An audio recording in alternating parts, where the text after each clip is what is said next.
আমাদের সরকারি সৈয়দ হাতেম আলী কলেজের লেক মানে চৌমাথা যে লেকটি অবস্থিত রয়েছে সেই লেকের প্রপার্টি হাতেম আলী কলেজের, সেখানে অবস্থিত হাতেম আলী কলেজের সম্পত্তি। সেখানটাকে গতকাল একটা বাইরের মহল, বাইরের একটা দল যারা নতুনভাবে নিজেদেরকে দখলদারের জিনিসটাকে বাস্তবায়ন করার জন্য আওয়ামী লীগের সেই দখলকে তারা বাস্তবায়িত করার জন্য তারা উঠে পড়ে লেগেছে, তারা করছে। তো প্রশাসনের দৃষ্টি আকর্ষণ করছি, প্রশাসনের কাছে আমাদের জানার ইচ্ছা যে আওয়ামী লীগ চলে গিয়েছে, শেখ হাসিনা চলে গিয়েছে, স্বৈরাচার চলে গিয়েছে, তাহলে এখন এরা কারা? এদের বিরুদ্ধে আপনাদের অনেক ব্যবস্থা গ্রহণ করতে হবে, না হলে আমাদের এই 12,000-13,000 শিক্ষার্থী বলছেন আমরা সবাই রাস্তায় নেমে যাবো। হাতেম আলী কলেজের বিভিন্ন সম্পত্তি আনাচে কানাচে বিভিন্ন সম্পত্তি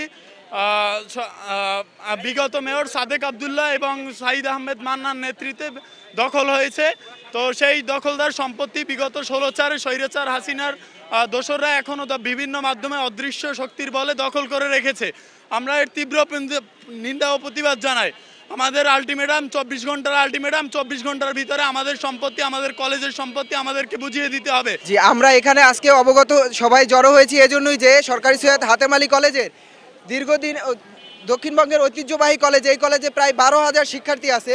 আমাদের এই কলেজের জমি কিছু ফ্যাসিস্টরা দখল করতেছে। আপনারা অবগত আছেন যে 5 তারিখের এই স্বৈরাচারকে আমরা পতন করতে পারছি। এখন যারা আমাদের হৃদয়ের ক্যাম্পাসের জমি যারা দখল করতে আছে তাদেরকে আমরা 12,000 শিক্ষার্থী নিয়ে তাদের ওই কালো হাত আমরা ভেঙে দিব ইনশাআল্লাহ। ভেঙে দিয়ে আমাদের জমি আমরা উদ্ধার করব। কলেজের সম্পত্তি, তাদের কোন দুঃসাহস হয় যে কলেজের সম্পত্তি দখল করতে হয়, চাঁদাবাজি হয়। দীর্ঘদিনে এই কাজ করছে আওয়ামী লীগ সরকার, ফ্যাসিস্ট সরকার। স্কুল কলেজ শিক্ষার্থীদের হল দখল, ভর্তি বাণিজ্য, গণরুম এগুলো প্রতিষ্ঠা করছে আওয়ামী লীগের ছাত্রলীগ। এভাবে কিভাবে এখন আবার আওয়ামী লীগ চলে যাওয়ার পরে কিভাবে কোন ফ্যাসিস্টের শক্তিশালী হাত এখানে আসছে, আমরা সবাই মিলে এই শক্তিশালী হাতকে ভেঙে দেবো ইনশাআল্লাহ।